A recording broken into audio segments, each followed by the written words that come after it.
എന്താപ്പാ മോനെ, എത്രയും പെട്ടെന്ന് നിന്റെ അമ്മേനെ ഇവിടുന്ന് പറഞ്ഞയക്കണം. അത് നടക്കില്ല. എങ്ങനെങ്കിലും പറഞ്ഞയച്ചാ പറ്റൂ. അപ്പൻ അവളുടെ അടുത്ത് നിർത്തിട്ട് അമ്മ പോകുന്നു തോന്നണ്ട. എങ്കിൽ ഞാൻ ഇവിടുന്ന് പോവാം. അതെന്താ? കാപ്പി കുടിച്ചിട്ട് പോയാ മതി. അപ്പന്റെ ലവർ വിളിക്കുന്ന ചെല്ലി. മോനെ, എത്രയും പെട്ടെന്ന് ഇവിടുന്ന് പോയില്ലെങ്കിൽ ഈ അപ്പന്റെയും നിന്റെ അമ്മയുടെയും കല്യാണം നിനക്ക് കാണേണ്ടി വരും. അതാണ് എന്റെ തലവരെങ്കിൽ അത് JCB വെച്ച് മാന്തിയാലും മായൂല്ലോ. അപ്പൻ ടെൻഷൻ അടിക്കാതിരിക്കേ. ഞാൻ ഇപ്പൊ തന്നെ അമ്മയോട് സംസാരിക്കാൻ പോവാ. ഒന്നില്ലെങ്കിൽ അമ്മയുടെ തെറ്റിദ്ധാരണ മാറണം, അതല്ലെങ്കിൽ നമുക്ക് എല്ലാ സത്യവും തുറന്നു പറഞ്ഞ് ഇവിടെ നിറങ്ങാം.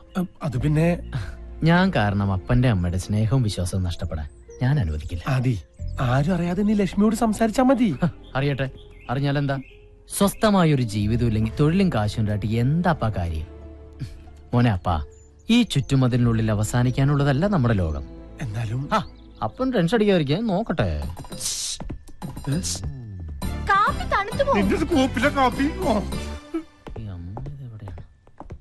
ലക്ഷ്മി അമ്മയ്ക്ക് തോന്നുന്നുണ്ടോ ഒന്നും ചിന്തിക്കാതെ ആദ്യയെ പോലെ റാണിന്റെ മുഖത്ത് തല്ലാൻ മാത്രം ധാഷ്ട്യമുള്ള പെണ്ണാ ഞാനെന്ന്? ഇന്നലെ രാത്രി ആദ്യയോട് സോറി പറയണമെന്ന് പലതവണ വിചാരിച്ചതാ. പക്ഷെ പറഞ്ഞില്ല. പറയാത്തൊരിഷ്ടം മനസ്സിലെവിടെ ഉള്ളതുകൊണ്ടായിരിക്കാം. ഇഷ്ടപ്പെടുന്ന ഒരാളെ അത്തരമൊരു സാഹചര്യത്തെ കണ്ട ആരും നിയന്ത്രണം വിട്ടു പോവില്ലേ? തീർച്ചയായിട്ടും പോവും. എന്തായി മോനെ, സംസാരിച്ചോ? അപ്പാ, ഇവിടെ ഒരുപാട് കല്യാണങ്ങൾ നടക്കും. നീ ടെൻഷൻ അടിപ്പിയാതെ കാര്യം പറ. അപ്പം ധൈര്യമായിട്ട് ടെൻഷൻ അടിച്ചോ. ടെക്നോളജിയുടെ ഒരു പോക്കേ. എന്റെ കാര്യവും പോക്ക.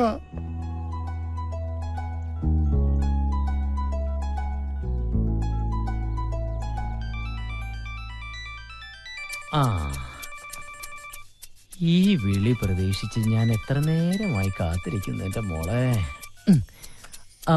പറയൂ മാഡം.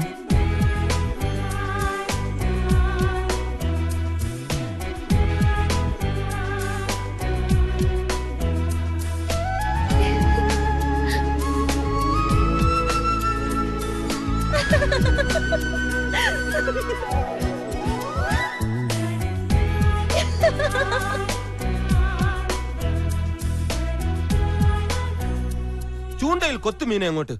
ഈ മീങ്ങൾക്കൊന്നും ഒരു നാണമില്ല. അതങ്ങനെ കുളിസിയും കണ്ട് വളരുന്ന മീങ്ങളല്ലേ? പത്രമൊക്കെ പിന്നെ വായിക്കാം. എന്റെ കൂടെ വന്നേ. എന്താ? ഞാൻ വേറിട്ടൊരു കാഴ്ച കാണിച്ചു തരാം. ഒന്ന് വാ. വേറിട്ട് കാഴ്ചയോ? ഇനിയിപ്പോ കുളിസിയിലെങ്ങാനും ആണോ? ഏയ്, അതിപ്പോ അമ്മാവനെ കൊണ്ടുപോയി കാണിക്കൂ. എന്തായാലും ഇവിടെ കിടക്കട്ടെ, ഞാൻ നോക്കിയിട്ട് വരാം. ഇങ്ങോട്ട് വന്നേ. പറയാളിയാ കണ്ടോ?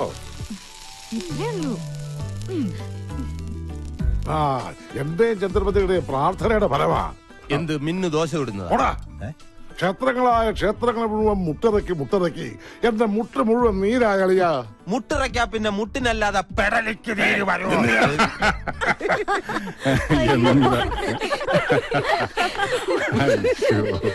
പ്രാർത്ഥന ഫലിച്ചു.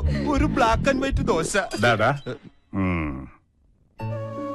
ലക്ഷ്മി വന്നതിന് ശേഷമാണ് മിന്നുമോൾക്ക് ഈ മാറ്റം. എല്ലാം വേസ്റ്റായി. ദോശമാവ്. ഹായ്, നല്ല മുശുക്ക് മണം. നീ എന്റെ തേപ്പൊട്ടി കൊണ്ട് കയറ്റം കയറാം. ഒന്ന് വേഗം തയ്ക്കടാ. നിന്റെ മാനേജർ ഇപ്പൊ ഒരുങ്ങി വരും. സ്വന്തം അപ്പനാണ് ഡ്രൈവർന്ന് പോലും വിചാരമില്ലാത്ത മരക്കഴുത.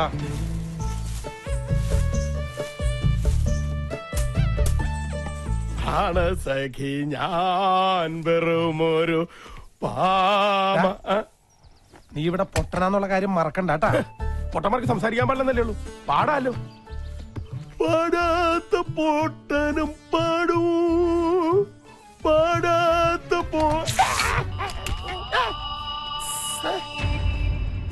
അയ്യോ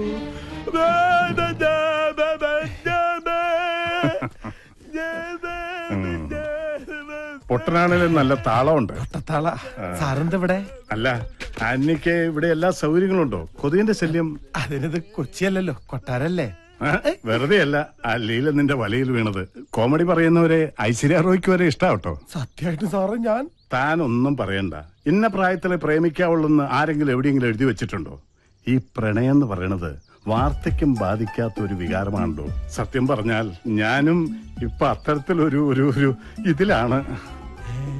അതേന്ന് മറ്റാരുമല്ല, ലക്ഷ്മി. ലക്ഷ്മിക്ക് മിന്നുമോളോടുള്ള സ്നേഹം കാണുമ്പോ അവക്ക് അവളുടെ അമ്മയെ തിരിച്ചു കിട്ടിയതുപോലെ എനിക്ക് തോന്നുന്നു. അതെ, തൽക്കാലം ഇത് മറ്റാരും അറിയണ്ട, ആന്റണി മാത്രം അറിഞ്ഞാ മാത്രം അറിഞ്ഞാ മതി. ഇവിടെ ഇപ്പോ ഈ കാര്യം എന്നോട് മാത്രല്ലേ പറയാൻ പറ്റുള്ളൂ. അതെ, എന്നോട് തന്നെ പറയണം. റൈറ്റ്, നമുക്ക് അത് പറഞ്ഞാൽ മനസ്സിലാവുള്ളൂ. സമയമാകുമ്പോ ആന്റണി തന്നെ ലക്ഷ്മിയോടൊന്ന് സംസാരിക്കണം. ലക്ഷ്മിയോട് ഞാൻ പറയണം. എനിക്ക് നേരിട്ട് പറയാൻ ഒരു ഇതല്ലേ അതുണ്ടാവും. സ്വർഗത്തേക്കാൾ സുന്ദരമായ എന്റെ കർത്താവേ, ആന്യ വല്ലതും പറഞ്ഞു കാണുമോ? ചായ കൊണ്ട് വരുന്നുണ്ട്, ഇനി എങ്ങനെ ഫേസ് ചെയ്യും? എവിടെയാ തുടങ്ങേണ്ടത്?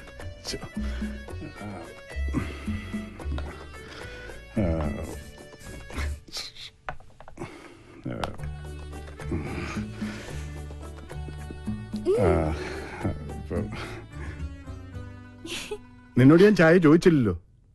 അവളൊരു ചായ കൊണ്ടുവന്നു. ലക്ഷ്മി അമ്മേ, ആദിയുടെ വീട്ടിൽ നിന്ന് ലക്ഷ്മി അമ്മ എന്തിനാ പോകുന്നത്? അത് പിന്നെ ആദിയുടെ അച്ഛനും അമ്മ എങ്ങനെയാ? കുഴപ്പക്കാരാ? അമ്മ പാവാ. അപ്പൊ അച്ഛൻ ഭീകരനാ? കണ്ടാൽ ഒരു ഭീകരനാണെന്ന് തോന്നുമെങ്കിലും ആള് പാവാ. പക്ഷേ ഈയിടെയായിട്ട് ഉള്ളിൽ എന്താണെന്ന് ശരിക്കും അങ്ങോട്ട് മനസ്സിലാവണില്ല. അത് സാരല്ല, അമ്മ ലക്ഷ്മി അമ്മയെ പോലെ ആയാ മതി.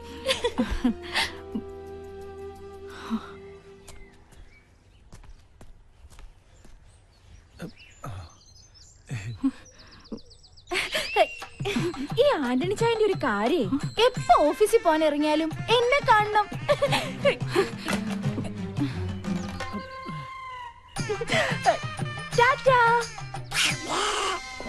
ഇനി ഇതുപോലത്തെ ഒരുപാട് തമാശകൾ എന്റെ അടുത്തുണ്ട്. പ്രിയാമ്മ ഞാൻ പറഞ്ഞുതരാം. ആദി, അല്ല, ആദി സാർ മുന്നിലിരുന്നോട്ടെ. പിന്നിലിരുന്ന് എന്താ കുഴപ്പം? ഡ്രൈവ് ചെയ്യാൻ ബുദ്ധിമുട്ടുണ്ടോ ആന്റണി അല്ല, ചേട്ടാ? അങ്ങനെയാണല്ലോ പതിവ് സാറേ. പതിവിൽ പല പല മാറ്റങ്ങളൊക്കെ ഉണ്ടായിട്ടുണ്ട് അല്ല മിന്നു? ഡ്രൈവർ വണ്ടി എടുക്കൂ.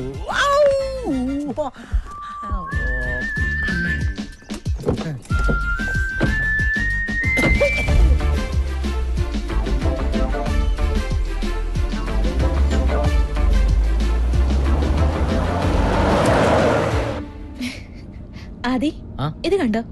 ഞാൻ ഫസ്റ്റ് സ്റ്റാൻഡേർഡിൽ പഠിക്കുമ്പോ എടുത്ത ഫോട്ടോയാ. ആഹാ, സ്മാർട്ടാണല്ലോ. എന്താ ഹോൺ അടിച്ച് പഠിക്കാ? ആരോ ഓണടിക്കാത്തൊരു ആദി, ഇത് കണ്ടോ? എനിക്ക് 1.5 വയസ്സുള്ളപ്പോ എടുത്ത ഫോട്ടോയാ. അന്നേ സുന്ദരിയാണല്ലേ? അതെ, ഈ റോഡിലൊന്നും ഒരു ഈച്ച പോലും ഇല്ല, പിന്നെ എന്തിനാ ഈ ഹോൺ അടിക്കണേ? അല്ല, റോഡ് മുഴുവൻ കട്ടറാ. എന്താ ഹോൺ അടിച്ച കെട്ടണിട്ട് ഓടുവോ? നേരെ നോക്കി വണ്ടി ഓടിച്ചില്ലെങ്കിലേ വണ്ടിക്ക് വല്ല അപകടം പറ്റുമേ. അങ്ങനെ അപകടമൊന്നും വരാതിരിക്കാൻ വേണ്ടിയാ അടിക്കടി ഇങ്ങനെ ഹോൺ അടിക്കണേ. ആയിക്കോട്ടെ.